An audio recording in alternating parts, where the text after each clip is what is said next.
Con este video doy inicio a la parte 4 del libro Interpretando Apocalipsis.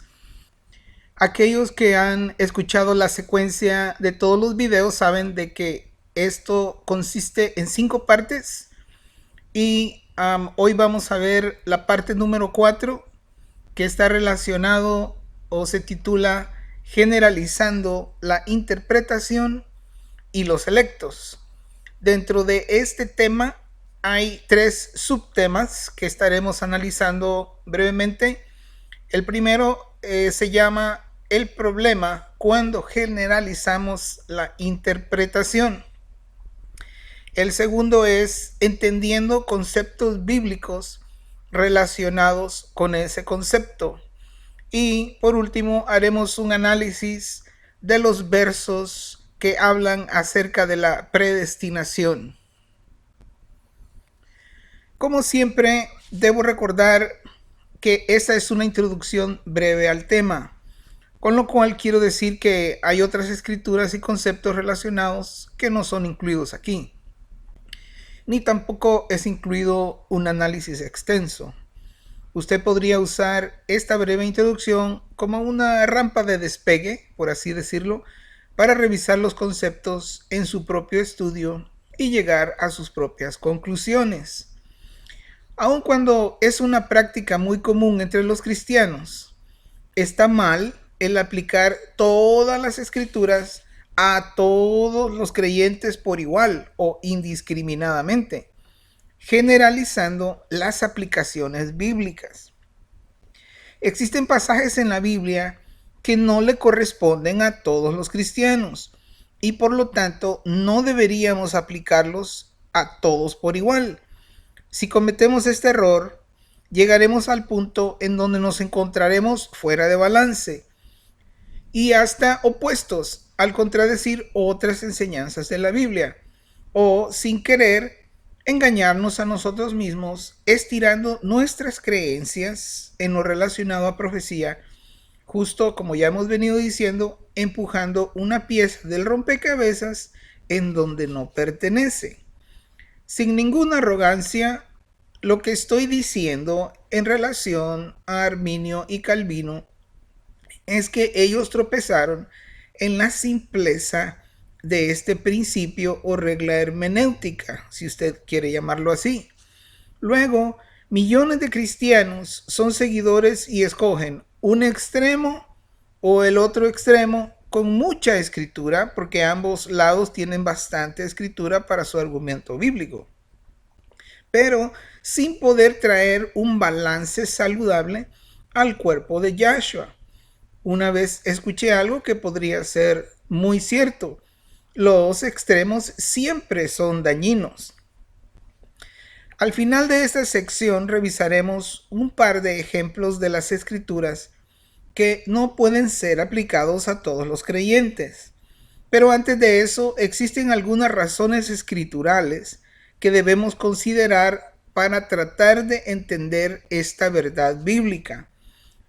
Dicho en otras palabras, estas son 3 razones bíblicas por las cuales no se puede aplicar todos los versos a todos los creyentes indiscriminadamente.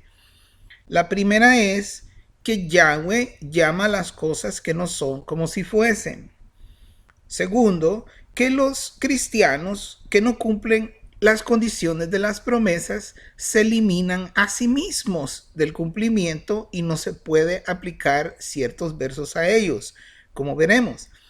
Y en tercer lugar, el supremo llamamiento. En otras palabras, no todos los cristianos llegarán a ser como Jesús. La generalización de la aplicación de las escrituras indiscriminadamente no puede ser comprendida sin entender estos 3 conceptos que son 100% bíblicos. Esto hace que las cosas se compliquen un poco, porque debo desviarme un poco del punto principal y regresarme para enseñar otra vez lo que se supone es básico o elemental a los cristianos. Los primeros versos del capítulo 6 del libro a los Hebreos nos provee una lista de 6 doctrinas con las cuales se supone que todo creyente ya debería estar familiarizado.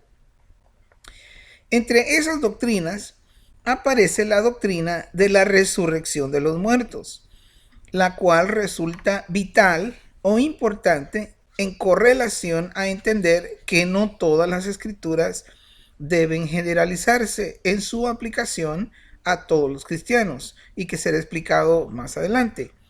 Pero ese no es el único concepto que juega un papel importante en este entendimiento. Ahora, hablemos un poco acerca de entendiendo estos conceptos bíblicos relacionados. Como ya mencioné antes, hay muchas enseñanzas y conceptos bíblicos que se entrelazan hacia un propósito único, que es la semejanza del Hijo en los creyentes. Así, con la idea de proveer algún conocimiento, usaré este principio escritural para que intercambiablemente mezclemos varios conceptos para hacer mi énfasis. Algunas razones por qué no podemos aplicar todas las escrituras a todos los creyentes. Ahora, debido al hecho de que estos dos primeros conceptos están profundamente unidos, voy a incluirlos a ambos en esta misma explicación. Y estos dos principios son lo que ya mencioné. Jehová llama las cosas que no son como si fuesen. Y hay cristianos que no cumplen las condiciones de las promesas. Para que las cosas prometidas vengan a su cumplimiento, es necesario que los creyentes permanezcan dentro de los parámetros de la palabra salida de la boca del Altísimo, cumpliendo con las condiciones que contiene esa palabra. Todas las promesas del Padre Eterno en Jehová son sí, amén, en Yeshua, para todos los creyentes. Si es que no nos apartamos de la trayectoria de la palabra dada que vino de la boca del Todopoderoso, hasta que se cumpla por completo la promesa o lo que Él prometió. Así vemos en las Escrituras que Él ha hablado para todos nosotros, pero en realidad al final solo un remanente hereda esa palabra hablada. En otras palabras, el deseo del corazón del Padre es que cada uno de los creyentes reciba todas sus promesas y todas sus victorias en Yahshua. Pero la realidad es que nosotros nos descalificamos a nosotros mismos cuando nos apartamos de las condiciones que nos califican para que ese cumplimiento se materialice o se haga una realidad en nuestra vida.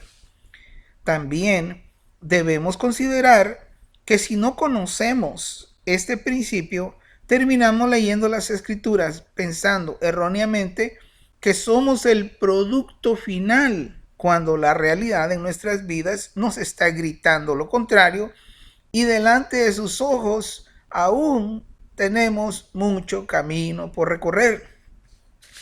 Por ejemplo, el mejor ejemplo para ilustrar esto que vengo diciendo está en el padre Abraham.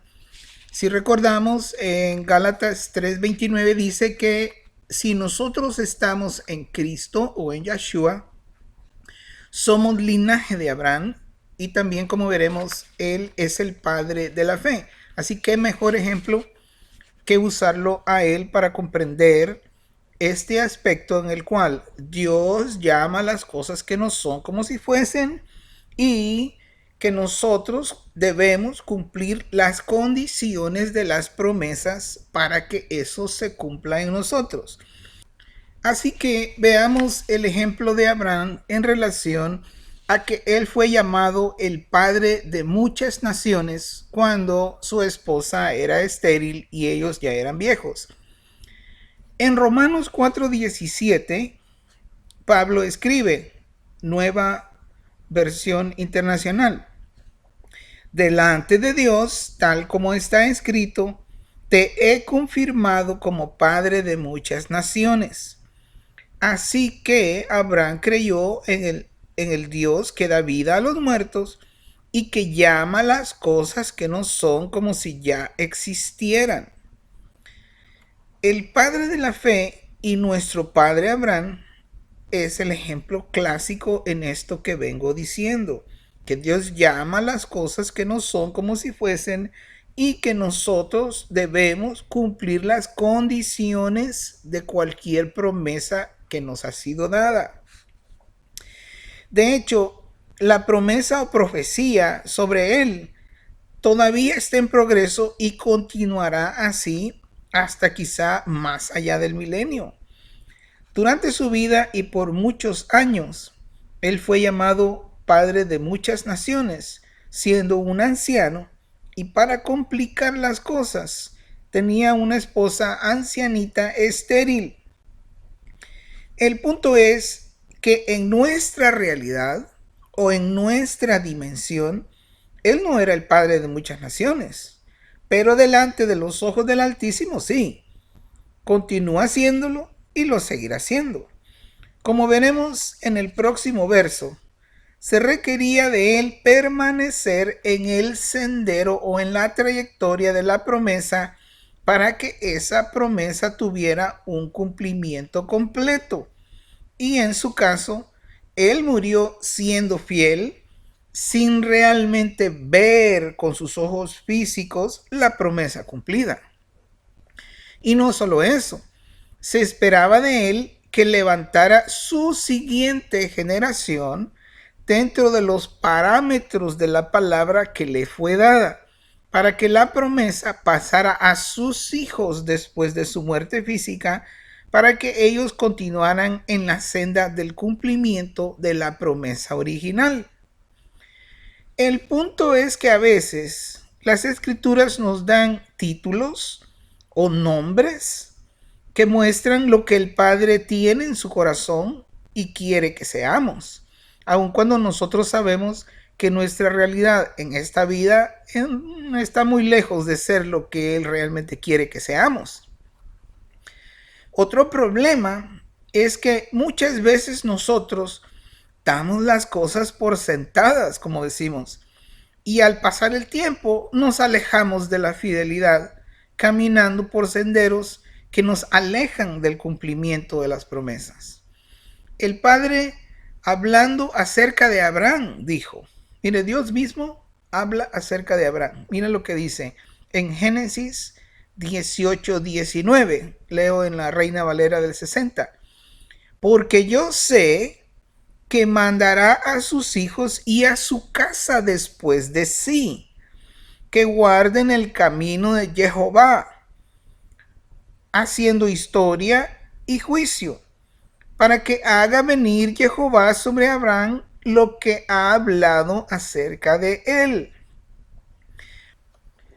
Así que en este verso podemos ver que para que las cosas que no son vengan a ser una promesa cumplida, los creyentes deberán permanecer dentro de los parámetros de la palabra hablada o salida de la boca de Jehová, guardando las condiciones que están implicadas en la promesa. Veamos un ejemplo. Moisés organizó a Israel en el desierto después de la salida de la tierra de Egipto conforme a cada tribu. El Espíritu de Dios en Números 10:28 llama a Israel ejércitos, diciendo, este era el orden de marcha de los hijos de Israel por sus ejércitos cuando partían. Pero todavía no estaban listos para actuar como verdadero ejército. Solo unos versos más tarde, en Números 11:1, la ira de Jehová está exterminando a algunos de ellos por la murmuración de sus quejas. En Números 11:12, Moisés los compara con niños de pecho. Ellos se creían soldados del Todopoderoso, pero no eran más que niños llorones. Aún así, el Espíritu les llama ejércitos. En este caso de Israel, vemos que al final en la historia de este pueblo, ellos no se mantuvieron en la senda de las promesas de Elohim nuestro Dios para hacer que ellos vencieran sus enemigos y tomaran la tierra prometida. Es un hecho escritural que todos estos murieron en el desierto, y de toda la gente que salió de Egipto, que fueron un poco menos de 3/4 de millón, sin contar las mujeres y los niños, de toda esa multitud en realidad, solo 2 entraron a la tierra prometida, que fueron Josué y Caleb, de acuerdo a las escrituras. Vemos que Elohim de los ejércitos continuó cumpliendo su promesa por medio de los hijos de los que murieron en el desierto, y ellos fueron los que pelearon las batallas para conquistar la tierra prometida, aún derrotando gigantes literales en su época. La mera verdad es que contigo o sin ti, conmigo o sin mí, Él cumplirá las palabras que han salido de su boca. O nos alineamos con Él o nos perdemos de sus bendiciones.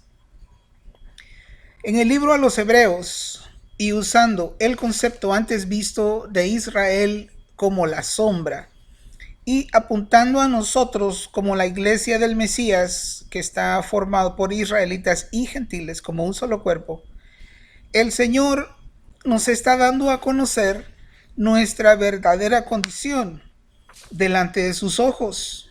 Mire lo que dice Hebreos 3, del verso 16 al capítulo 4, verso 2. Reina de Valera dice así: ¿quiénes fueron los que habiendo oído le provocaron? ¿No fueron todos los que salieron de Egipto por mano de Moisés? ¿Y con quienes estuvo él disgustado 40 años? ¿No fue con los que pecaron, cuyos cuerpos cayeron en el desierto? ¿Y a quienes juró que no entrarían en su reposo, sino a aquellos que desobedecieron? Y vemos que no pudieron entrar a causa de incredulidad. Temamos, pues, no sea que permaneciendo aún la promesa de entrar en su reposo, alguno de vosotros parezca no haberlo alcanzado. Porque también a nosotros se nos ha anunciado la buena nueva como a ellos, pero no les aprovechó el oír la palabra, por no ir acompañada de fe en los que la oyeron. Eso fue Hebreos 3, verso 16 hasta el capítulo 4, verso 2. El punto es que nosotros, como la iglesia de Yeshua el Mesías, pensamos que somos merecedores de todas las promesas hechas y por haber, hasta el punto en que podemos reclamarle a Dios, cuando la realidad es que Él está enojado con su pueblo que salió de Egipto, que va de cabeza a un inminente juicio. Otra vez se repetirá debajo del sol lo que ya fue. Solo 2 que 3 de los que salimos de Egipto entraremos en su reposo, porque es necesario que el juicio comience por la casa de Dios, y muchos quedarán tendidos en el desierto.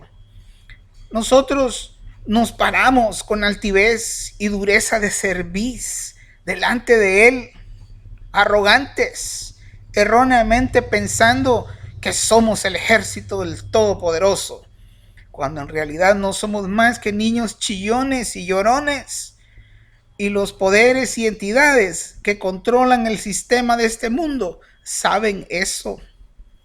En este preciso momento en la historia de las eternidades, todavía no estamos preparados para derrotar poderosas entidades inmortales extradimensionales, hermano.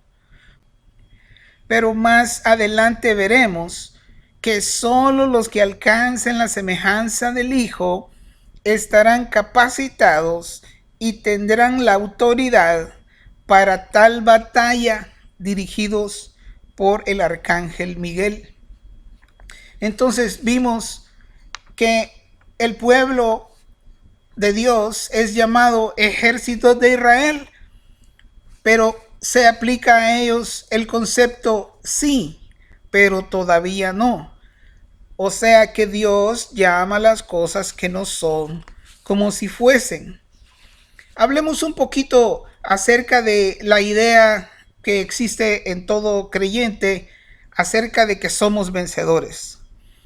Si yo preguntara durante un culto de domingo en cualquier congregación, ¿cuántos vencedores hay aquí? Estoy seguro que la mayoría darían un grito de júbilo diciendo amén. Uno que otro que conoce un poco las escrituras hasta citaría Romanos 8:37 que dice: pero en todas estas cosas somos más que vencedores por medio de aquel que nos amó, dice la versión de las Américas. ¿En qué cosas somos más que vencedores según ese verso? ¿Cuál es el contexto? El verso 35 dice la lista de las cosas y dice: somos más que vencedores en tribulación, en angustia, en persecución, en hambre, en desnudez, en peligro y espada. Ahora, nos deberíamos preguntar, ¿quién de nosotros ha pasado por alguna de esas?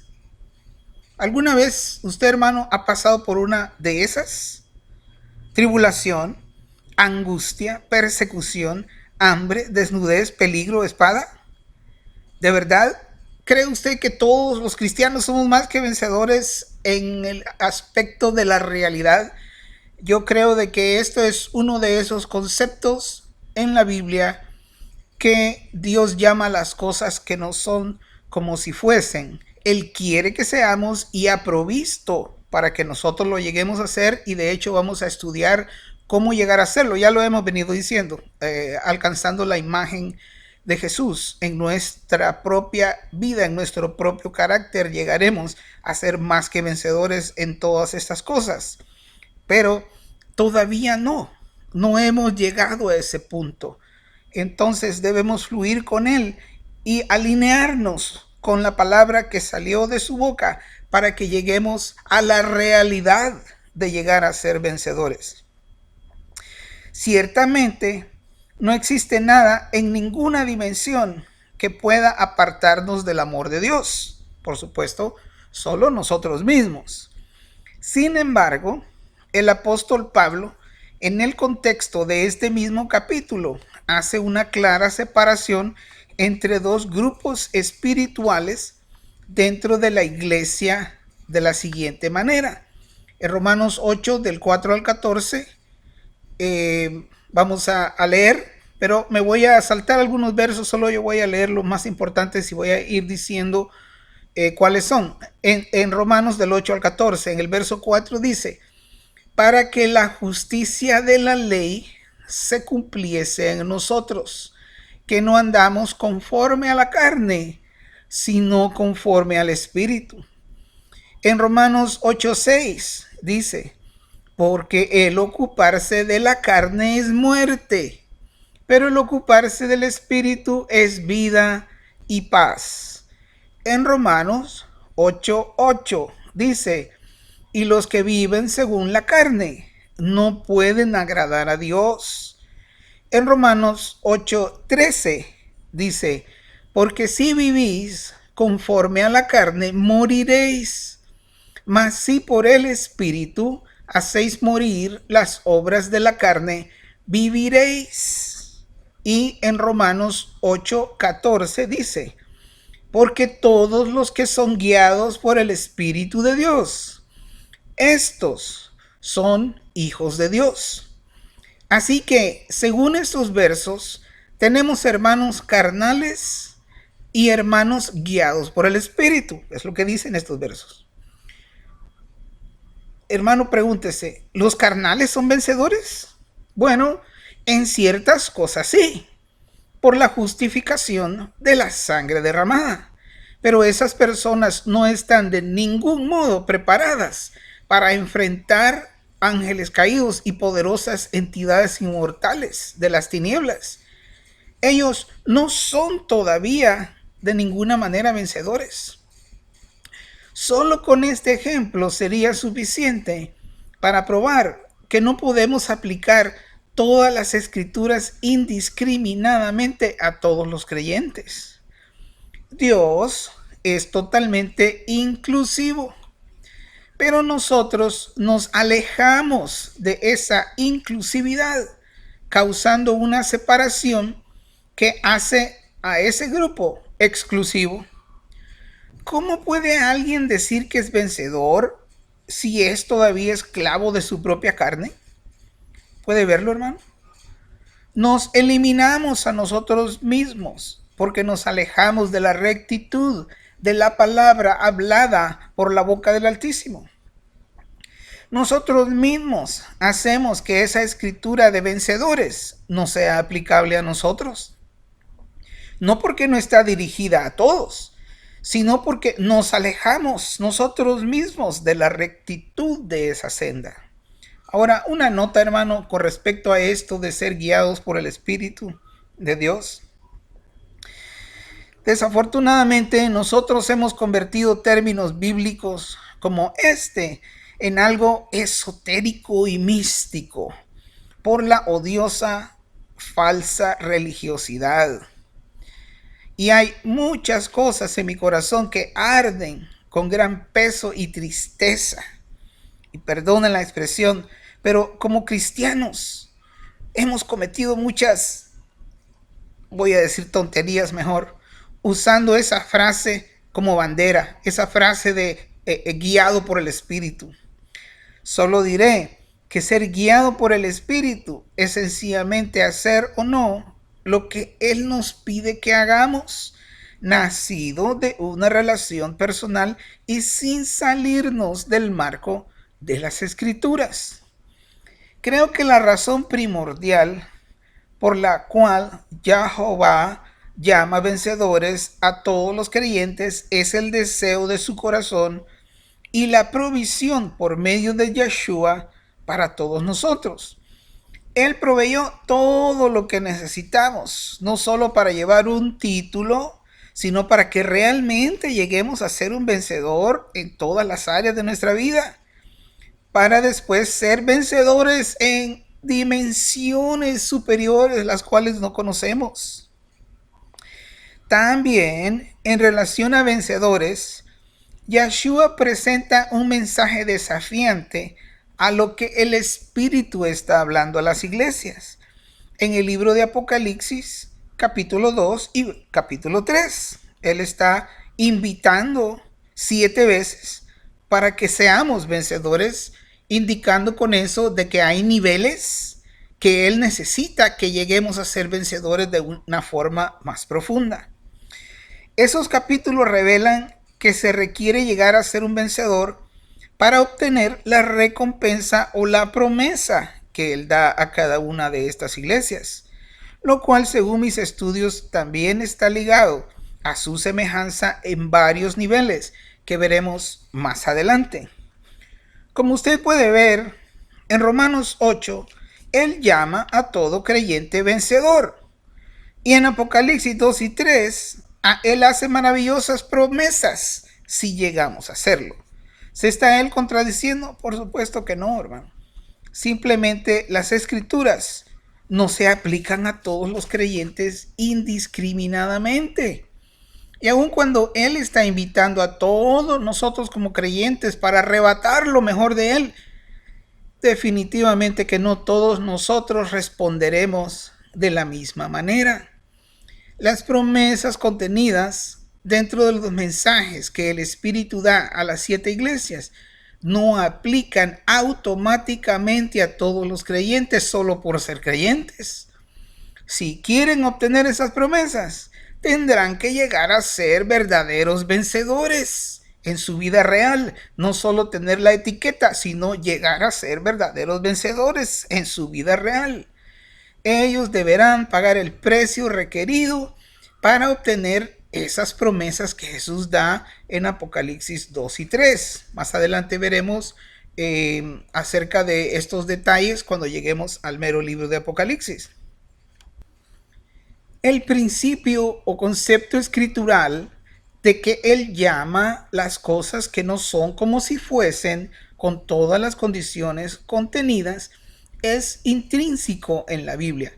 O en otras palabras más sencillas, eso quiere decir que Él nos dice expresiones como esa de vencedores, pero eso es el anhelo de su corazón y Él provee todo lo que necesitamos para que lleguemos a hacerlo, pero ya nos está llamando de esa manera, pero Él espera que nosotros lleguemos a la realidad de lo que eso significa. Hermano, no se engañe a usted mismo. El hecho de que usted esté justificado por la fe en Yeshua no lo hace automáticamente un justo. Otra vez, el hecho de que usted esté justificado por la sangre de Yeshua, eso no lo hace automáticamente un justo. Muchos creyentes se autodescalifican a sí mismos de versos tales como 1 Juan 3:7, que dice: niñitos, no dejéis que nadie te engañe. El que practica justicia es justo, así como Él es justo. Si usted es un creyente en Jesús, entonces usted está justificado por Él, pero no es justo en sí mismo en toda su manera de vivir hasta que usted practique la justicia. Veremos más adelante un ejemplo bíblico de creyentes justificados que mueren bajo el juicio de Dios, por supuesto sin perder la salvación por no practicar la justicia. Veamos otro concepto bíblico que es muy común entre todos los cristianos, pero en los cuales también aplica el concepto que vengo diciendo de que sí, pero todavía no. O sea que sí nos ha sido dado esa nominación, si se puede decir así, pero todavía no hemos llegado a la realidad que implica esa asignación, si se puede decir así. Y me refiero al asunto de reyes y sacerdotes. Todo el mundo reclama ser rey y sacerdote, pues veamos un poco y hablemos un poco acerca de esto. En Apocalipsis 1:6 dice: y nos ha hecho reyes y sacerdotes para su Dios y Padre. A Él sea gloria y dominio por siempre y siempre. Amén. Apocalipsis 1:6. Otras versiones dice que nos ha hecho un reino de sacerdotes. Cualquiera que sea el caso, el punto es que muchos creyentes erran con versos como este para proclamar o posicionarse a sí mismos como el producto final, ignorando los requisitos bíblicos que se necesitan para llegar a ser sacerdote espiritualmente y los conceptos compartidos en esta sección. Por así decirlo, en la geometría de la eternidad o en la esfera de lo celestial, el Altísimo habla cosas que no son como si fuesen, y se aplica ese concepto que vengo diciendo. Sí, somos reyes y sacerdotes, pero todavía no. Es un principio bíblico. También existe un sendero de condiciones que debemos mantener de acuerdo a la palabra hablada por el Eterno para que nosotros podamos recibir la realización de una promesa. La plenitud involucrada en la expresión reyes y sacerdotes se realizará en nuestras vidas si es que caminamos en la senda de los requisitos preestablecidos y si somos llamados y escogidos para participar de la semejanza del Hijo y la primera resurrección, como veremos en el siguiente capítulo de este libro. Debemos diariamente practicar ser reyes y sacerdotes con humildad de corazón y sin la altivez ni el reclamo lleno de orgullo que tienen muchos cristianos modernos por la doctrina de la prosperidad, que no es otra cosa que una doctrina de la nueva era, y que se paran delante del Altísimo para llenarse la boca y hablar de cosas que no conocen. Mientras tanto, debemos preguntarnos a nosotros mismos delante de un espejo: ¿qué tanto de rey o sacerdote realmente tengo? Un rey debe conocer las leyes del reino y cómo aplicarlas sobre aquellos bajo su autoridad, tales como su esposa y sus hijos. ¿Cómo trata el rey, entre comillas, sus hijos? ¿Cómo trata el rey, entre comillas, a su esposa? Probablemente alguno que es honesto ya se está dando cuenta de la realidad de su vida. De pronto ya no somos tan reyes, ¿no es cierto? Ahora, hay promesas para llegar a serlo, hermano. No estoy desanimándolo. Lo que estoy tratando es de que usted abra sus ojos para que realmente llegue a ser un rey. Yo no estoy tratando de desanimar a nadie, sino que al contrario, estoy tratando de que abra sus ojos para que enderece sus pasos, reenfoque sus propósitos, para que en usted se cumplan los propósitos eternos del Padre en Yeshua, su Hijo, y que usted llegue a ser uno de aquellos que llegarán a ser como el Hijo que complace su alma.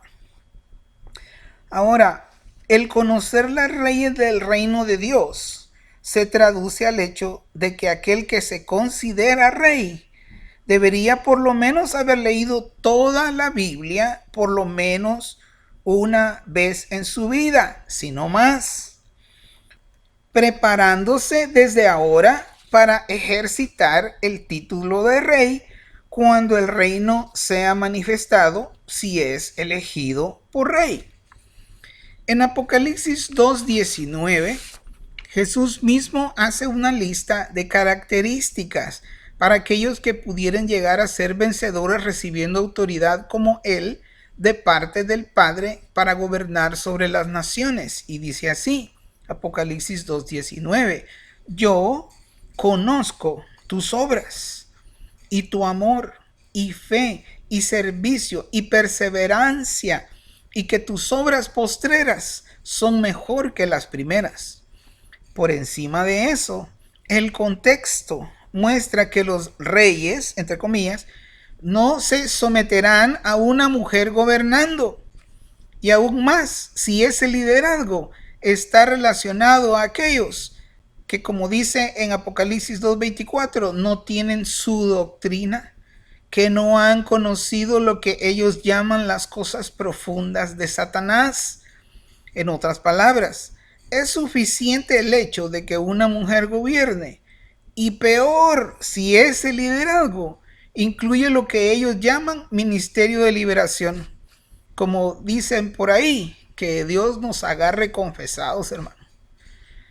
En Apocalipsis 3:11 vemos que hay coronas que se pueden perder si nos alejamos de ciertas condiciones.